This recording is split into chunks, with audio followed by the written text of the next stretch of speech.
Underground. Underground. Underground. Underground.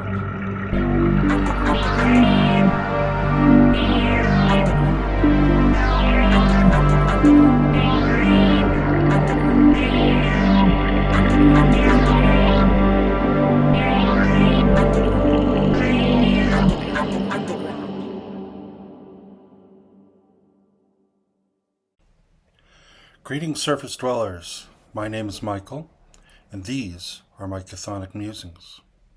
Today's video, I'm going to give you my first impressions of the game Daggerheart by Darrington Press. Yeah, you heard that right, Daggerheart. Let me explain. I've had a copy of the Daggerheart game for about 10 months since it was first released into the wild. I picked it up at my local game store, and it was kind of an impulse purchase. I had heard a little bit about it and was a bit curious, and I do like to, examine games and pick them apart. But it wasn't necessarily at the top of my list of things to look at. But there it was, sitting on the shelf. It wasn't outrageously expensive. It was, if I remember correctly, somewhere around $60 or something like that for both the book and the cards that come with the game. And I had been kind of gently nudging my local game store for quite a while to see if I could get them to diversify their role-playing games beyond WotC, Dungeons and Dragons, and Paizo's Pathfinder games.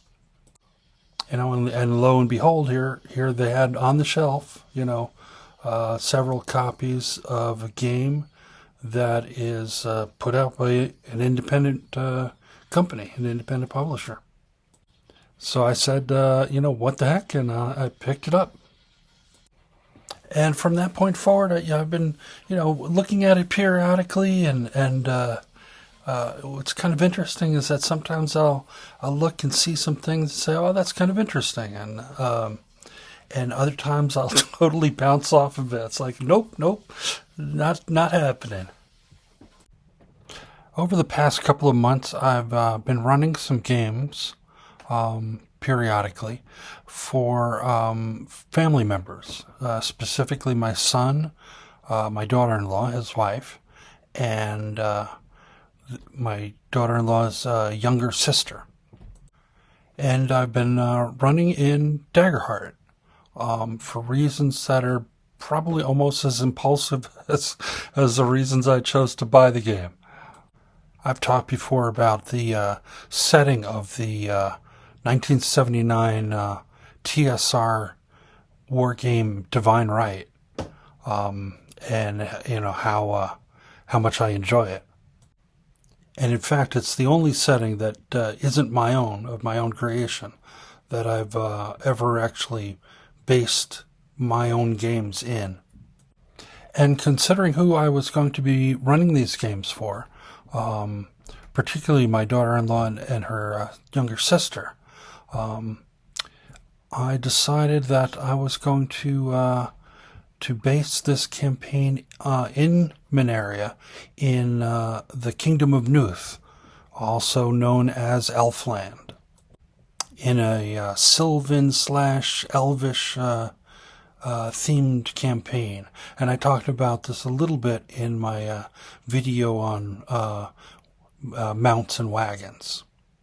And I won't go into too much detail about the campaign, and it's still ongoing itself. But it has given me a little bit of experience with the Daggerheart system, and so I decided, I'll put together this first impressions video. And I'm not going to go through, an exhaustive review of the game, but I'm just going to pick out a few things, positive and maybe not so positive, alternating of things that I think are interesting and should be looked at a little bit closer, and a few other things that were a bit of a challenge for me.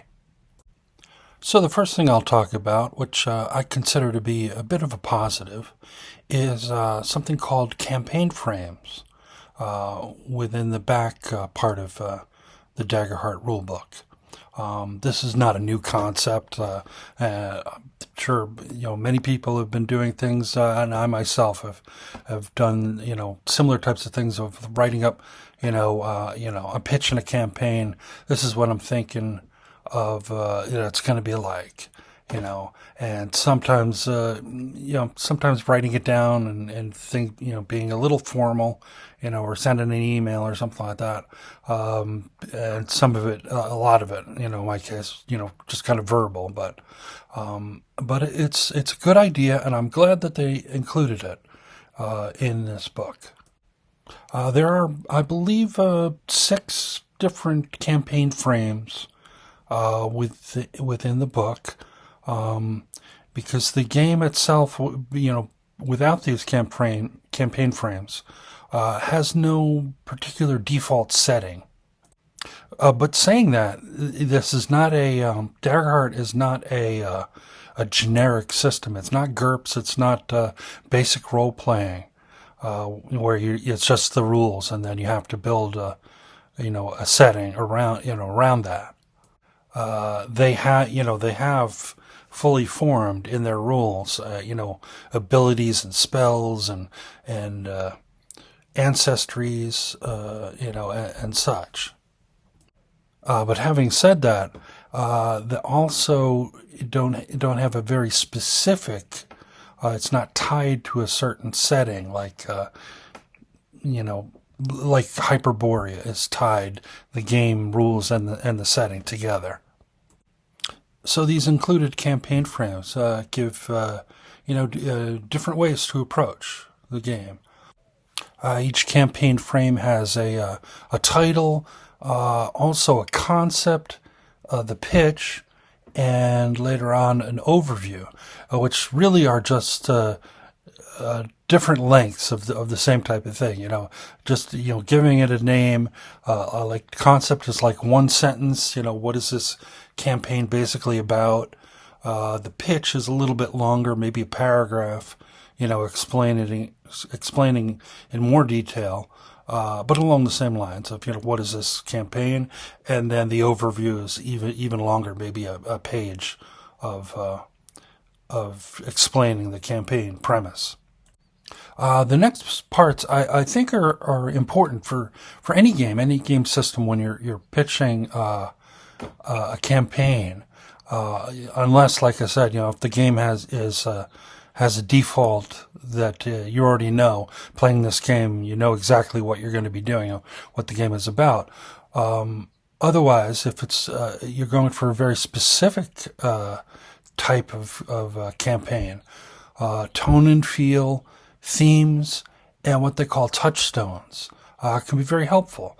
Letting your players and just communicating back and forth. This is what I'm thinking about this campaign being, how it's going to feel, so you don't wind up with, let's say, a serious campaign, and somebody shows up with, Bob the Barbarian, or something, silly for a character or a character concept, and vice versa. If you're going to play, something like Paranoia or something, then it's going to be a little bit, satirical or silly.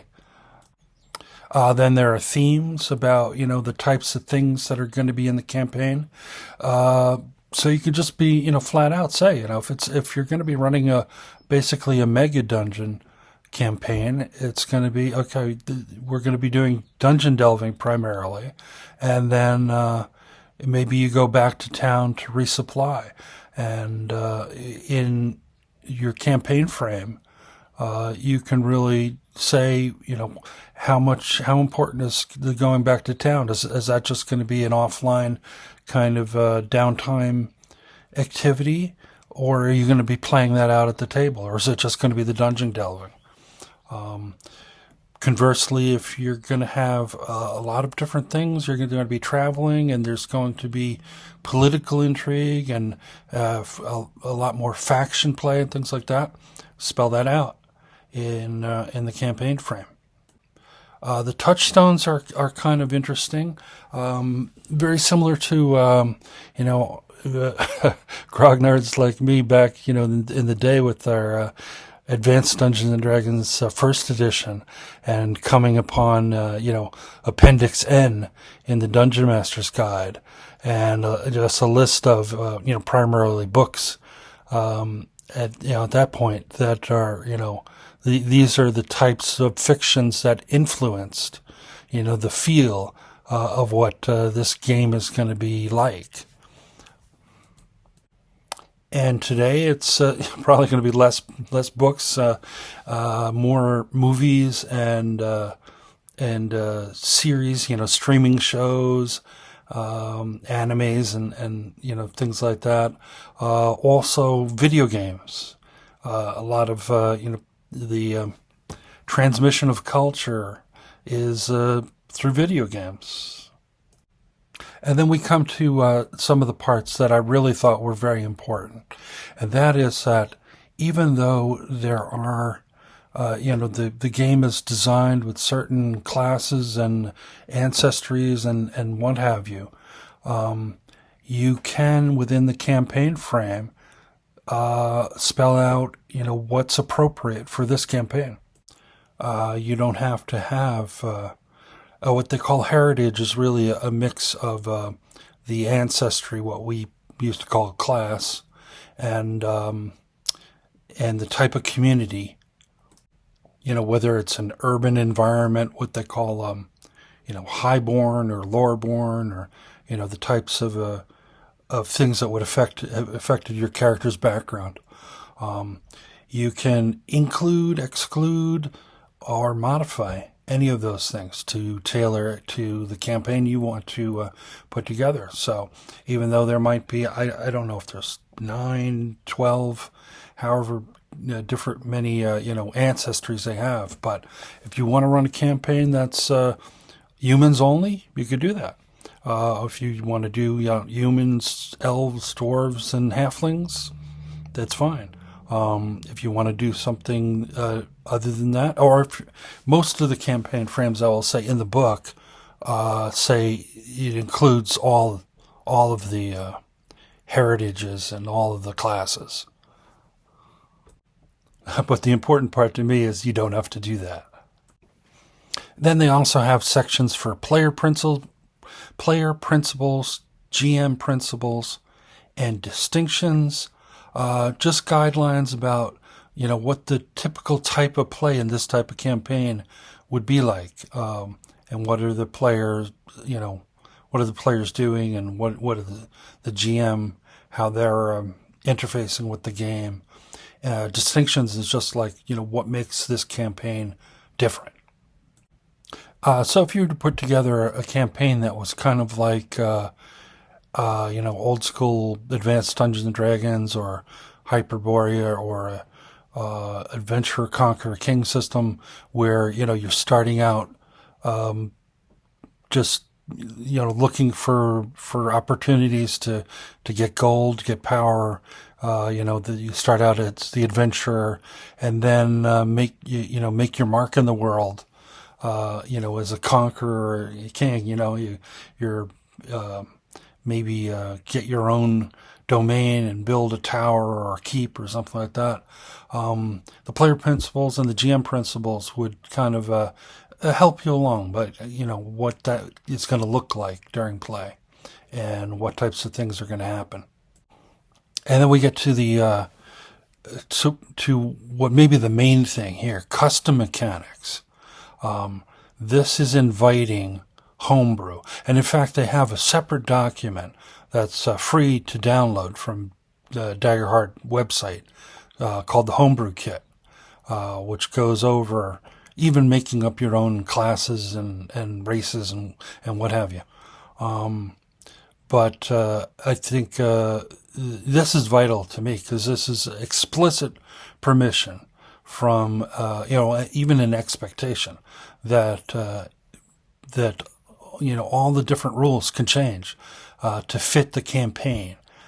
As an example, there's one campaign frame called Beast Feast, which is kind of very similar to an anime, Delicious in Dungeon, where the whole premise is, you're going in and to this dungeon or cave complex or whatever it is, and fighting monsters, but you're also like taking the monster parts so that you can cook them, and so it's kind of silly, tongue-in-cheek, and maybe not your thing. But the important thing is that they replace the entire rest mechanic in Daggerheart, where you would normally use that rest mechanic for regaining your hit points, de-stressing, getting rid of your stress and repairing your armor, and replaced it with this cooking feast mechanic, where you take all of the pieces of the creatures that you slew in the dungeon and make this feast, and the result of that becomes and replaces how you're going to replace your hit points and de-stress and patch up your armor. This custom mechanics area in the campaign frame is also where you can spell out how you're going to deal with death and dying. If you don't particularly like the three choices options that are in the base rules, you can spell it out here and do it the way you want to handle the dying in your game. Another campaign frame, motherboard, strips out all of the basic weapon and armor tables and replaces them with basically your characters salvage arcane materials, and they create their own. They create their own armor and weapons from that, so everything's customized. And then there's a few other things in the campaign frames: complexity, inciting incident, and session zero questions. It's about how to integrate your players at the beginning of the campaign and into the campaign, and how to start it. And complexity is just basically how much it's changed. This campaign frame has changed from the base game. But mostly for the custom mechanics and the explicit permission to homebrew and to say you can make this, you can run this game the way you want to run it, is why I give the campaign frames props from me. And now we'll move on to one of the challenges. It might seem kind of small, but I think it's important for in games that I connect with and I find rich and engaging, and that is languages. And here from the rule book for languages, and remember, this is a game that has I think I understated it as 12 different ancestries. I think it's more like 15 to 20 or something like that. Languages. In Daggerheart, you're not asked to pick specific languages for your character. This game assumes that everyone speaks a common language. It's up to you whether that's through mundane or magical means, and that sign language is widely understood across cultures and communities. If you'd like to have specific regional languages in your campaign, discuss options with your table. I do have to say I found it a bit puzzling that this narrative story game, fiction first role-playing game is afraid of languages. that people would speak different languages. Now, to be fair, the last sentence does say if you'd like to have regional languages, if you absolutely have to have something that matters in your campaign, you can do it. And in fact, it wasn't until fairly recently, as I was going through those campaign frames and looking at campaign mechanics, that I came across in one of the campaign frames, Motherboard, which is kind of like a post-apocalyptic, all the monsters are made out of pieces of technology, lost, forgotten technology and such. That there is this, writing in code language designed by Chris Willett. So, language is possible. And it says here, code, the language of the fallen world's technology, has long been a mystery to the people of the Echo Vale. If you'd like to give your players the opportunity to learn how to decipher and write in it over the course of a campaign, you're encouraged to use this language. We recommend delivering them messages early on from the motherboard that they can't read, having technomancers reveal pieces of the language to them as they progress through the story, and then finally giving them the tools to read and write the full language by the climax. So here we have, language as a mystery and a barrier to overcome, and, with some effort, little by little, they can finally crack that mystery and use that to their advantage, the information that they get from that victory to their advantage. And that sounds to me in the fiction and in the game as a positive thing, and the way to develop and execute on important factors in your game. Oh, and by the way, I'll just leave off by I had talked about the fact that the various campaign frames you can limit certain things like the ancestries that are available to player characters, and I think this motherboard is the one campaign frame that goes beyond just modifying the ancestries and does ban one particular ancestry.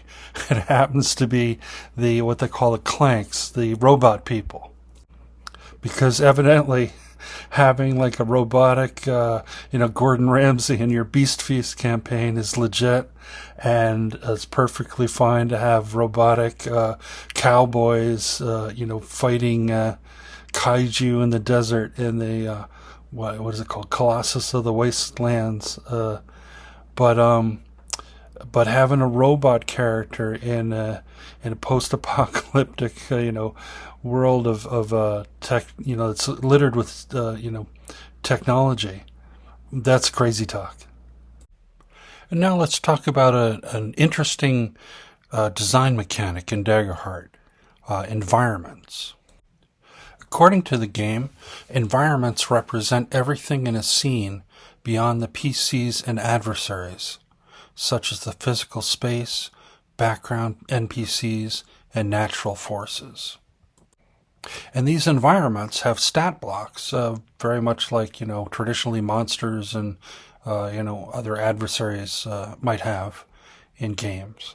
And they're broken out into different types: exploration environments, wondrous locations with mysteries and marvels to discover; socials, locations that primarily represent interpersonal challenges; traversals, dangerous locations where movement through and around the space itself is a challenge; and events, special activities or occurrences rather than physical spaces. And I'm kind of intrigued about this, idea of detailing and representing these environments within stat blocks as a way to bring them to the table and have them interact with your player characters.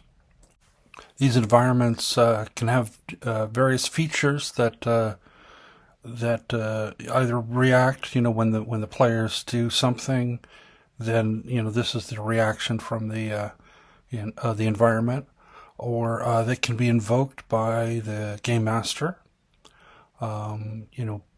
Typically, representing a challenge or hazard or something that the GM wants to introduce. And in some cases, they can be invoked by the players. Some of the environments can have positive aspects, as well as, those that have challenging aspects. Each environment, besides having a description of, what this environment is, also has an interesting thing called impulses, where it's written out when it says here the manner or mode with which the environment pushes and pulls the people within them, kind of like anthropomorphizing the space or the event itself. For the lowest level or tier 1 examples, there is one exploration environment in the book called Abandoned Grove, a former druidic grove lying fallow and fully reclaimed by nature. For its impulses, it has draw in the curious, echo the past. It's an interesting example of maybe sprinkling a little bit of lore or clues in with potentially some sources of conflict. For low-level social environments, we are given Outpost Town, a small town on the outskirts of a nation or region, close to a dungeon, tombs, or other adventuring destinations. Impulses, drive the desperate to certain doom, profit off of ragged hope. And bustling marketplace, the economic heart of the settlement, with local artisans, traveling merchants, and patrons across social classes. Impulses, buy low and sell high, tempt and tantalize with wares from near and far. And also local tavern, a lively tavern that serves as the social hub for its town. Impulses, provide opportunities for adventurers, nurture community. These environments can facilitate the PCs gathering rumors or meeting a rival adventuring party, witnessing a protection racket shakedown, singing for their suppers, or getting involved in a tavern brawl, or both. Maybe an attempted pickpocketing and potential chase, or finding out that an interesting and useful item is potentially for sale. For low-level traversal environments, we have cliffside ascent, a steep, rocky cliffside tall enough to make traversal dangerous. Impulses, cast the unready down to a rocky doom, draw people in with promise of what lies at the top. And also raging river, a swift-moving river without a bridge crossing, deep enough to sweep away most people. Impulses, bar crossing, carry away the unready, divide the land. And these are, familiar examples for anybody that's been role-playing for any amount of time. The types of challenges that you'll come across while traveling. Both of these environments make use of what Daggerheart calls a progress countdown, representing a certain number of attempts and efforts that must be made in order to fully accomplish the feat at hand. Whether it's climbing the cliffside or making it to the other side of the river. And both of the environments have features that allow for the GM to make what they call hard moves. Spending some of the fear, the game master's metacurrency, to introduce some challenges and make the player characters' lives a little bit more interesting. There are 2 Tier 1 event environments in the Daggerheart rulebook. Ambushed and ambushers represent 2 sides of the same coin. The situation where 2 parties come into contact or near contact with one another, and one is unaware of the situation. And just to round out things a little bit, pulling from higher level tiers, we have other events such as a cult ritual or a castle siege, just to give an indication of other types of situations that are coded into event environments. Now for ambushed, this is described as an ambush is set to catch an unsuspecting party off guard. Impulses: overwhelm, scatter, surround. Now when the players are caught off guard in this way, the enemies immediately get the spotlight, which old-time gamers such as myself can kind of think of as getting the initiative. So they go first. And in addition, the Game Master gets a bonus of a couple of fear tokens, the metacurrency, that they can then use against the players. Conversely, for the Ambushers event, it's described as an ambush is set by the PCs to catch unsuspecting adversaries off guard. Impulses are escape, group up, protect the most vulnerable. So in this case, the players get the spotlight to begin with, which isn't terribly unusual. It happens quite a bit. But in addition, they also get advantage on the first attack. And as a bonus for their cleverness, or maybe luck, 2 fear are deducted from the Game Master's supply. Now you might think, it's interesting or perhaps odd that, you have to have 2 different events depending on, which side is surprising the other. But that actually brings us to our next challenge that I had with Daggerheart, and probably the biggest one so far. Because of the way Daggerheart is designed as a game, there are several game elements that I'm quite familiar with, but have to be brought to the table quite differently because of the asymmetrical design. And I have to say, I had to get proverbially smacked in the head a couple of times before really grokking what was going on here. And I haven't heard so many people talk about this, and I think it's very important. So I found this part in the homebrew kit, of all places, talking about the design. It says, think asymmetrically. Daggerheart is explicitly an asymmetrical game, and that shows up in many ways, especially in the difference between how player character features and features used by the GM for adversaries and environments are designed. Now, for starters, I've heard people talk about the fact that the Game Master, when they make rolls, in the places where they are going to make rolls, use a D20 rather than the 2D12 typically Duality Dice that the players will be using to make their action rolls and reaction rolls. But the discussions typically, revolve around, probabilities, and the fact that rolling a d20 is more swingy because you have an equal chance of getting any particular number. But the fact that you're rolling 2 dice on the duality dice puts it on a bell curve, and so forth.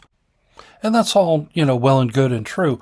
But I think the real important part is the fact that the players are making, through their characters, are making the action rolls with the duality dice and generating that metacurrency of the hope and fear. So it's the players that are driving that engine, so to speak, of generating the metacurrency. And the Game Master is, for their part, on the fear side, utilizing what the players are driving, the fear that's being driven to the Game Master by the player's actions. And another part of the asymmetry is the spotlighting, where in other games you would have an initiative for each character. Instead, you have a pretty freeform initiative, but it's bouncing back between the Game Master and the players as a group. And that's something I don't think I fully appreciated before running my first session, of that distinction between not just that initiative is done differently, but it's the pacing of actions is distributed not through the characters like it is typically in many games like modern Dungeons and Dragons.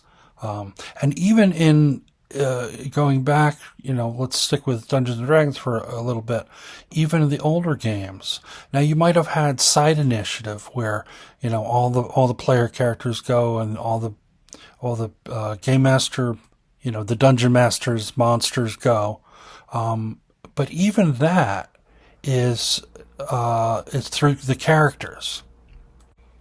At the end of a round, every character, putting aside, surprise rounds and things like that, but typically through every round, every character that's involved in that combat gets the ability to do some sort of action.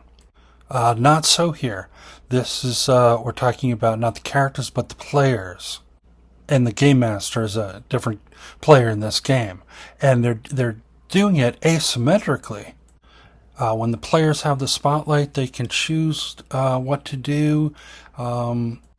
Certain activities won't necessarily have an action roll. They have options for helping one of their other party members, possibly even initiating what's called a tag team, where two characters can work together for a certain benefit. And if they do take an action roll and it either fails or succeeds with fear, then the spotlight comes over to the game master. And the game master has other ways of claiming the spotlight too, by spending fear or just deciding that there's an opportunity, which means they just want to do it. So obviously there's a bit of a trust required here, that the game master is working, is playing in good faith to create an engaging game, or some might call it, an engaging story. And so things are working quite a bit differently in this scenario than from many of the other games that I'm familiar with. And I think the best way to explain this is with a concrete example. And that is with some NPCs and their interactions. So I started our Daggerheart campaign with my players being one of several groups that are being put together to investigate an ill-defined but apparently growing, threat. And I won't go into detail, but, I start out with a little bit of, setting the scene as a sense of community.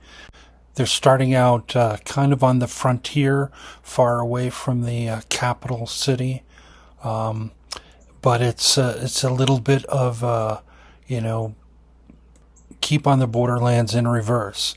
The threat is not outside, pushing against the chaos and the wild. It's coming from more on the interior, the more civilized areas, or so it appears. Like I said, it's kind of ill-defined, but noticeable. After the initial setup, there's a little bit of a meeting with one of the people from one of the other small groups. I have 3 players, and actually I decided that there's like 6 groups within of 3, adventurers each. And I lean into Daggerheart's, player creation of things to, ask them how they know this person, and we establish a little bit of that and set up that it's basically a trustworthy person that they know before. And they have a little bit of a meeting, and then we'll start to introduce a little bit of faction information and some conspiracy theories and things like that.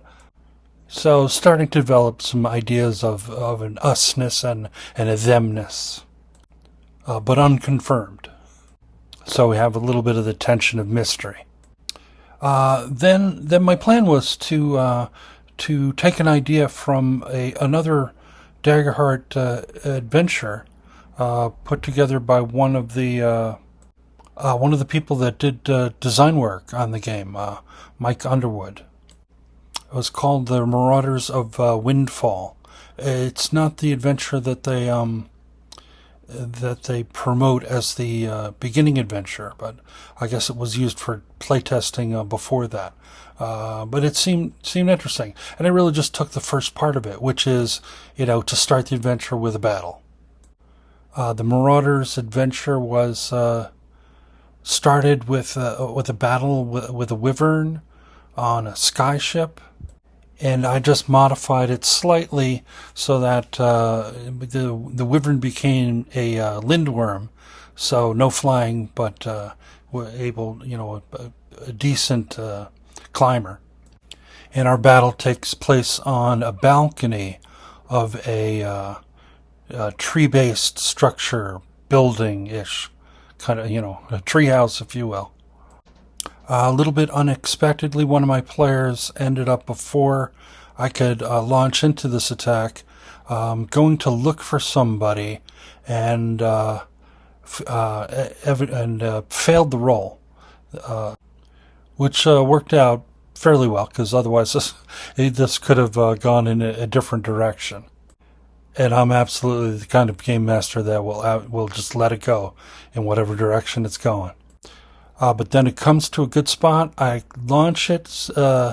This monster, this lindworm, has an elvish guard in his grasp, and is plummeting down to the balcony that my son's character is on, and hits it with such an impact that it cracks the structure, the bracing, and that balcony collapses, so they all fall to the next balcony down, which is the one that they started with and had their meeting with this other NPC.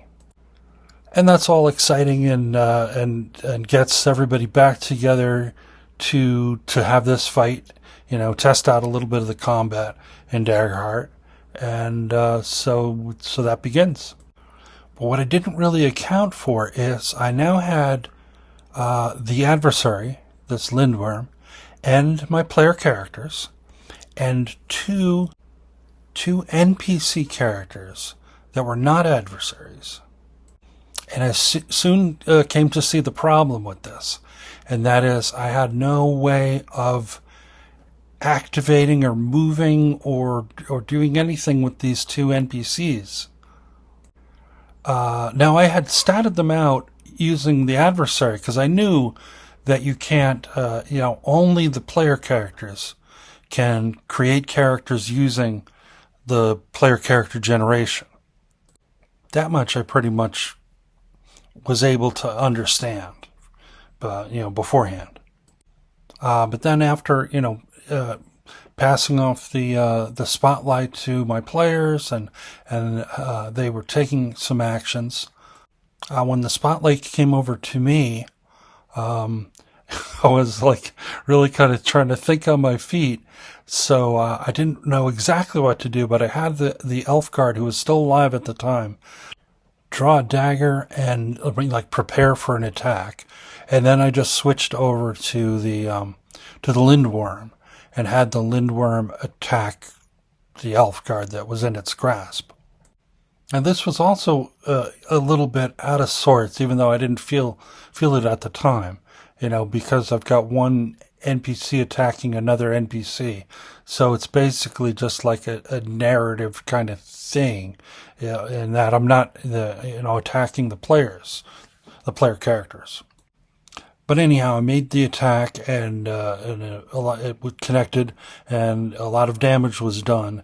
And so I just decided, narratively, that the elf guard was dead. So that kind of solved one problem. but I still had this other NPC that I didn't know what was going to happen.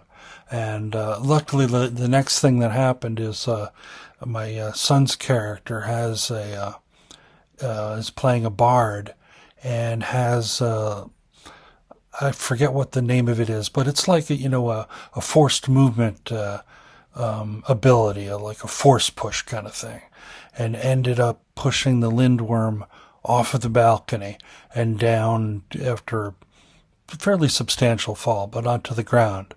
Not killing it, but putting it at some distance. And then it was getting kind of late in the evening anyhow, so it was a good opportunity to have just the lindworm make an escape from that point. Be startled enough by the activity, and then scurry away, and then burrow into the ground and be kind of end the combat at that point. So it worked out relatively okay in the end, but I certainly had made a mental note, like I've got to go back to the book and see what happened, what's going on. And that brings me to the rules that I believe I should have been using in that kind of situation, and that is a section called Running GM NPCs. It says here, if you want an important NPC to mechanically interact with the system, you can give them one or more features with specific triggers and effects. An NPC might also have a choice that adjusts the parameters of their feature. For example, and then it gives a couple of different NPC feature examples. So this is another asymmetry, for sure. So this is these NPC features are not anything like the player character actions per se, or the adversaries acting for the most part. They're more like, in a way, the features from the environment stat blocks, where a lot of the environments will have similarly like a trigger. If this happens, then this thing, the environment behaves in this way. So just quickly going over some of these, examples. The arcane hold, choice. When the battle begins, choose a favored PC. Trigger. The first time during a battle the favored PC is within close range and hit with an attack. And then the effect. Make an attack roll with a +6 modifier against the adversary. On a success, the target is temporarily restrained by tendrils of powerful magic.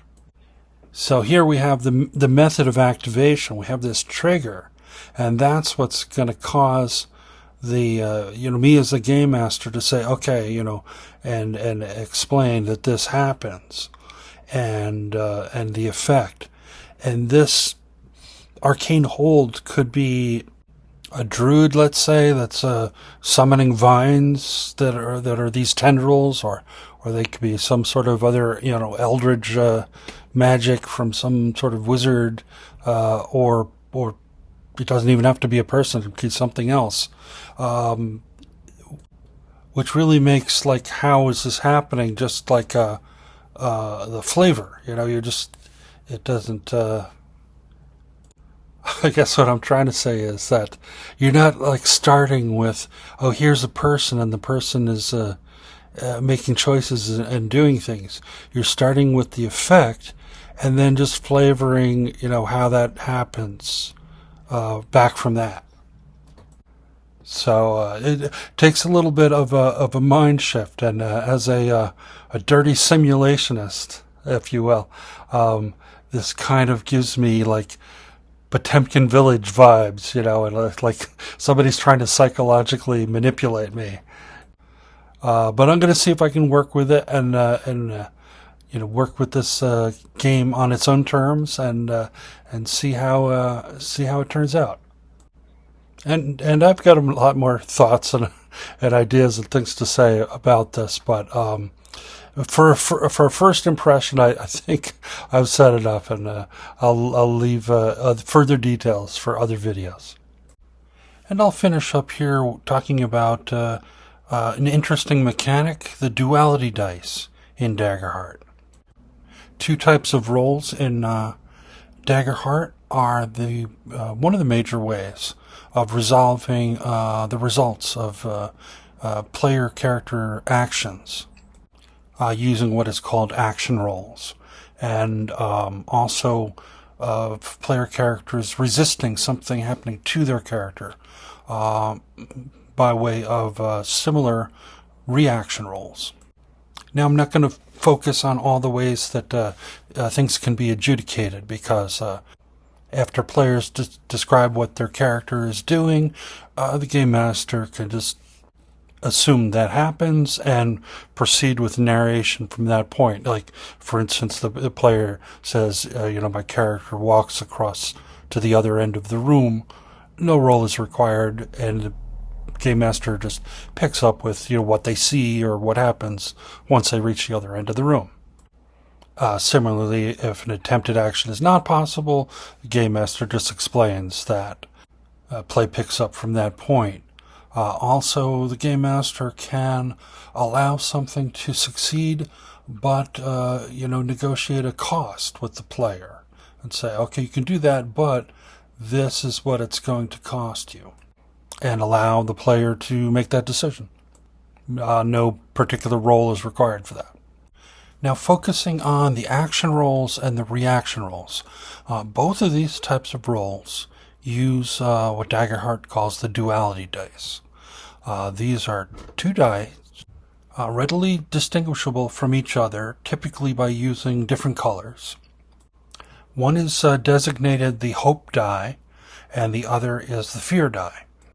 They are typically both 12-sided dice, and I'll explain later why I say typically and not just say they're D12s like most people explaining this would. And only players make action and reaction rolls. When an action roll is made, the dice are rolled together, and a couple of things happen. First of all, you check the two dice and see if they both, each of them rolled the same number. If they are the same number, then this is a critical success.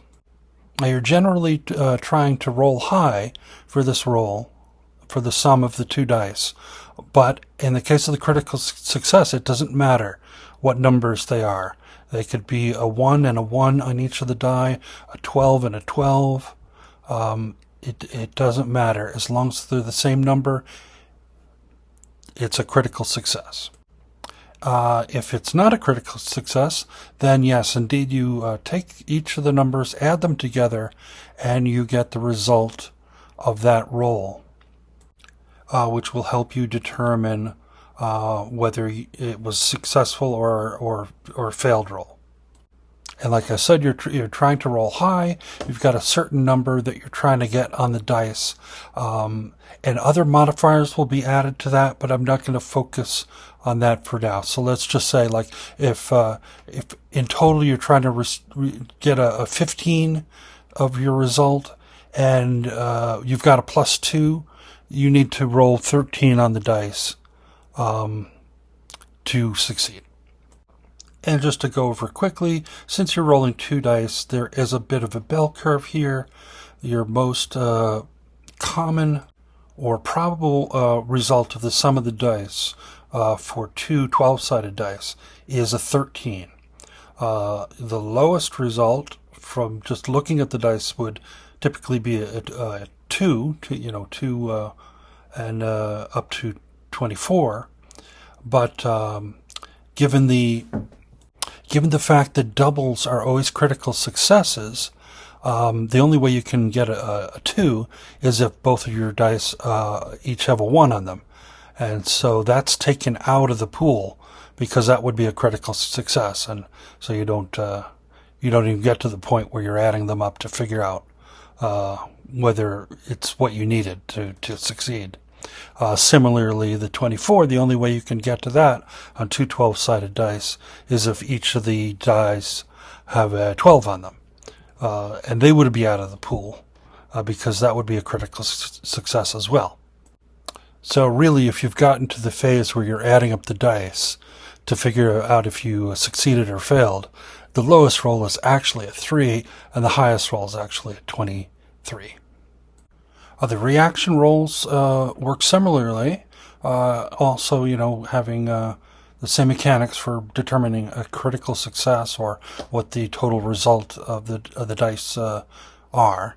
They're a little bit different in what the effects of a critical success mean, and some restrictions on not having your player character allies offer assistance, but the base core mechanic of the dice are the same. Now with an action roll, in addition to determining success or failure, you're also generating the hope or fear metacurrency. On a success, the player character gains a hope, assuming they're not already maxed out, and clears a stress if they have any marked. If it's not a critical success, then if the result on the hope die is greater than the result on the fear die, they also gain a hope. If, however, the result on the fear die is greater than the result on the hope die, the game master gains fear, assuming if they're not already maxed out at 12. So since there's no critical failure per se possibility, we're left with 5 different types of results on an action roll. It's a critical success, which is a type of success. It's a success with hope, a success with fear, or failure with hope, or failure with fear. Now these different states can be keyed to different functional or narrative results. For instance, a success with hope and a success with fear can be described differently, or they might have a slight different result to it. And I've seen some people complain that this alone causes so much of a burden on the GM that they have to come up with 5 different results for every action, and I don't think that's the case. I see these as possibilities or opportunities for you to use if you wish, but they're already functioning through the hope and fear metacurrencies. They're already doing their job. So yes, if it's something that's already coded into a stat block on an adversary or an environment, or a player's abilities from their cards, and it already says what happens, if it's with hope or with fear, then yes, you have the information you need to just follow what's already been determined. But if you're improvising, these are options. You shouldn't feel compelled to create a result that doesn't come to mind easily. Now, reaction rolls do not generate hope or fear or clear stress. A critical success can negate some negative consequences that might have accrued on just a normal success. But other than that, you're basically just trying to determine success or failure. So first of all, I'll say that this method of resolving actions and reactions is not terribly cumbersome and pretty fast. At least compared with certain games that I've seen with certain ones that doing dice pools and things where a lot of work goes through of just resolving a particular roll. And so far, I'd say I'm enjoying the metacurrency, the hope and fear metacurrency, and how it's kind of adds certain things to the game of options for the players to take, and are they going to try to accumulate hope, or are they going to spend it? And same thing for the game master with the fear of how they're going to utilize that fear meta currency.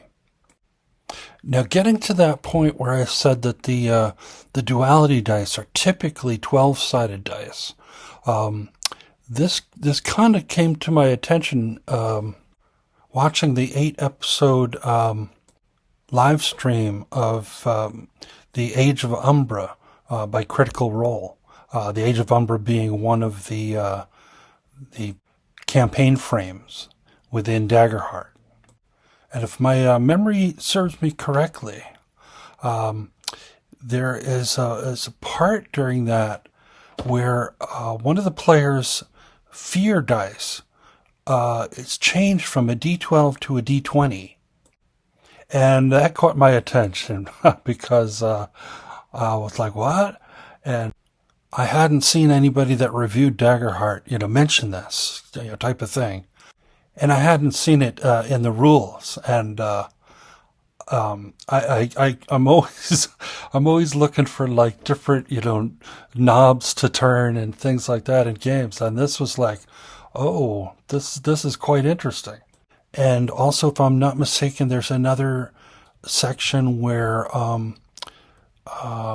people's hope dice are reduced from a 12-sided dice to an 8-sided die. So, of course, being the math nerd that I am, I had to further look into this dice probability sorcery. So, taking a look into the rules, specifically searching for things that might alter the size of the hope or fear die, I did come across a few things, and there may be others in the book as well. But there's a reason I probably didn't see it at first glance, is that they're like mid-level at the very beginning, mid-level abilities, level 5 and above. And since I was just starting the game, I was really focused on the low-level, first-level characters. What do they get, and what can they do? For warriors, specifically Call of the Brave subclass warriors, there's a specialization feature, and if you choose to upgrade into that subclass feature, it's called Rise to the Challenge. You are vigilant in the face of mounting danger. While you have 2 or fewer hit points unmarked, you can roll a d20 as your hope die. I also noted a few abilities such as Tactician, which, among other things, allows you to use a d20 as your hope die when doing a tag team roll. And Signature Move, which you define this signature combat move, and you can do it once per rest. And when you engage in this signature combat move, you use a d20 for your hope die. So I put together a chart of a few aspects of what it means to alter the size of your die from the D12, either up or down. Specifically, I used the examples of the D20, moving up. Well, unless you're using Dungeon Crawl Classic dice, you probably don't have anything in between a 12 and a 20. But in any case, so I did the D20, and also moving down from the D8, and it's kind of fascinating what you see here. And specifically, I'll say, in most games, you get a bonus or a penalty to something, and it's pretty straightforward. Or this item is cursed; it's a -1 sword or something like that. But here, it's much more complex than that, because you can have things moving in 2 different directions, as we'll see. All right, starting all the way to the left, we have our baseline default, where both the hope and the fear die are 12-sided dice. Now, reading from the top down, I've noted the maximum result on the dice, pulling out any critical success results. So like I mentioned before, if you pull out the 24, because 2 12s is by definition a critical success, the maximum that you're going to roll on the 2 12-sided dice that's not a critical success is a 23. Then below that is what is the chance of rolling a critical success?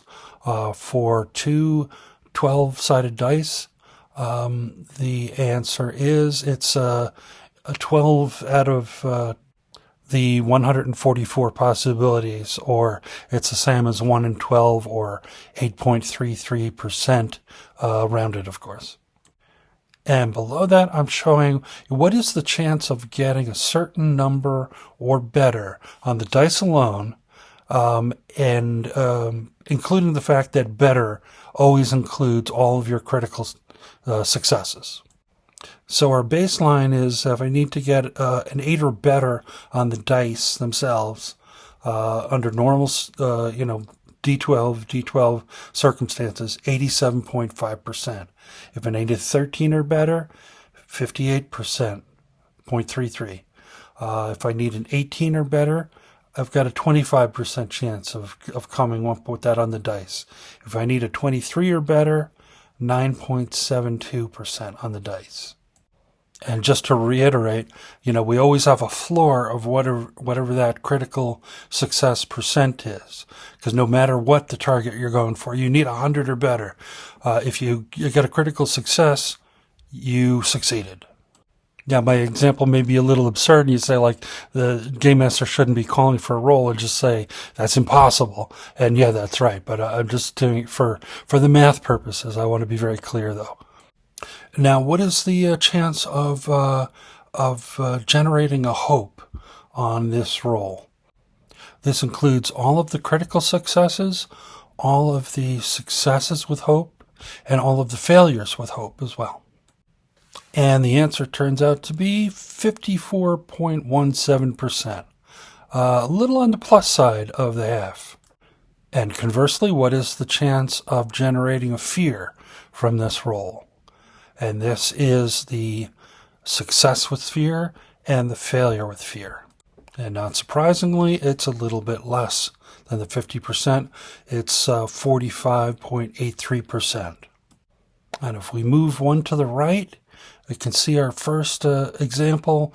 What happens if the fear die gets increased from a 12-sided die to a 20-sided die? And when I was watching the actual play of the Age of Umbra, and this, this very situation came up, my mind was going like, wait a minute, is that good or bad? And the answer is yes. We can see the maximum result moves up from a 23 to a 32. So you can roll much higher, not surprisingly. The chance that you roll a critical success, though, comes down a little bit. And the chance of hitting certain target numbers goes up quite a bit. So if we need an 8 or better, it moves up to 92.5%. A 13 or better, 75%. An 18 or better, 50.83%. A 23 or better, all the way up to 27.5%. So as a ratio, the easy targets, we're getting like marginal improvement. It's still an improvement. But when we get to like the really difficult things, the improvement is quite significant. But what about generating hope and fear? We can see this is flipped around. On a given action roll, our chance of generating a hope is now 32.5%. And the chance of generating fear is 67.5%. So this really leans into a narrative, and I think this was true in the live play, or the actual play as well, of an increase in power and capability, but at a cost, where this capacity to succeed that you've been given, that the player has been given, has turned them into a little bit of a fear-generating machine. So they may not actually be serving their own purposes. Well, maybe directly in the moment they are, but in the longer term, they are perhaps knowingly or unknowingly in the service of a darker presence. And this really gives me vibes of like, the dark side of the Force, or Elric of Melniboné, and, with Stormbringer. And I find it fascinating that with nothing other than this change in the dice mechanic, you're servicing that kind of a vibe and theme with no additional cognitive load on the game master's part. Now let's move all the way to the right. The situation with where the hope die is the D20 and the fear die is the D12. This is the situation for things like the Rise of the Challenge. Now we can see that the maximum result and the critical success percentage and the chance to hit certain numbers at the result to get certain target numbers is all the same as when the hope and fear die were the flipped around the other way. But not surprisingly, the chance of generating a hope or generating a fear have been flipped around and even boosted a little bit, because remember, the critical successes are always putting their thumb a little bit on the scale towards hope. Now this is an absolute beast mode, and I'm not surprised that at least in the situations I've seen, there's been a bit of a limit, like you can do it once per rest on the signature move, and there are already built-in limitations on how many times you can do tag team moves. But I would not be surprised that each player that chooses to do their one tag team move per session chooses to do it with the tactician to get that extra boost.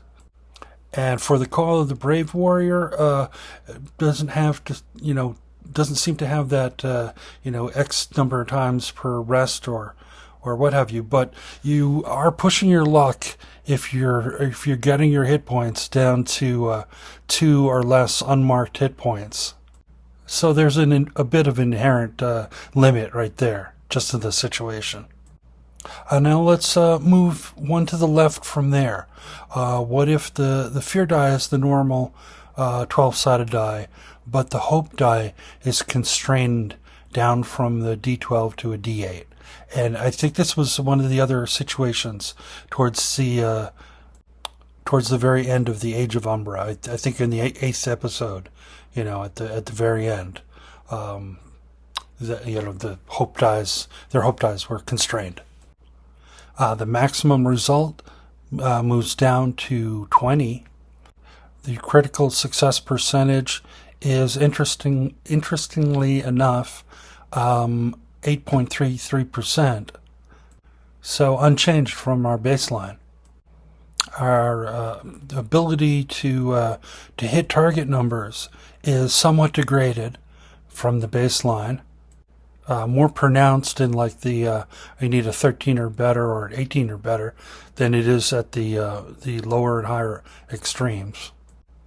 But the change in generating hope or generating fear is dramatically different from the baseline. I've got a 37.5% chance of generating hope and a 62.5% chance of generating fear. So this is interesting, like kind of an oppressive environment, and the more you act, the more fear and danger you may be generating. So I think, narratively, this, kind of creates a feeling of a little bit of oppression, and like it's time to lay low and figure out what's going on, and and whatever the situation is that's constraining your hope die, resolve that. Perhaps in the quietest and under the radar way that you can. Or you may have other considerations, and you just have to make a choice and persevere and deal with whatever you need to deal with. Moving to the left from that, Same dice, but flipped around the other way. Now it's the fear that's constrained. This is a situation I didn't see in the actual play, and I haven't seen in the book, but it made sense to include it as well, since we have the other combinations. Again, we have the same maximum result and critical success percent and ability to hit certain target numbers as we do with the same dice in the other, flipped around with the hope constrained instead of the fear. But again, we can see the ability to generate hope with this constrained fear die is 70.83%, and the chance that you're going to generate fear has been reduced down to 29.17%. And the narrative feel of this particular combination reminds me of the Star Trek episode in the original series, The Enemy Within. And if you remember that episode, this is the one where there's a transporter malfunction kind of situation, and Captain Kirk beams up from a planet, and he's actually split into two. So the first time there's indications of kind of malfunction, but he comes in, but it's actually only the quote unquote good part of Kirk, the kind, generous, compassionate, if you will. And then a little bit later, when nobody's around, the transporter reactivates, and the second half of Kirk, the quote unquote evil part of Kirk, appears. And he's a real nasty piece of work. But through the episode as it goes on, we kind of come to the realization that yes, Captain Kirk, to be effective in who he is, needs both parts of himself. So here with this constrained fear, we don't have a complete absence of the evil part, but it is constrained. It's lowered, and we can see that the ability to succeed has been compromised here because of that. But on the plus side, we're much more likely to generate hope than fear during these rolls. I was kind of thinking of maybe making up an environment that's like a tranquil glade or some sort of holy, peaceful place. And while players dwell in this environment, this would be the effect. Their fear die would be constrained to a D8. And let the Duality Dice do a little bit of assisting in bringing forth the vibe of this place and the consequences of that vibe of tranquility and peace. And so those are my initial first impressions of some of the aspects of Daggerheart. And I do reserve the right to change my mind on any of all of this as my experience and research into this continues. And so, until I resurface, may your successes be many and your failures be memorable.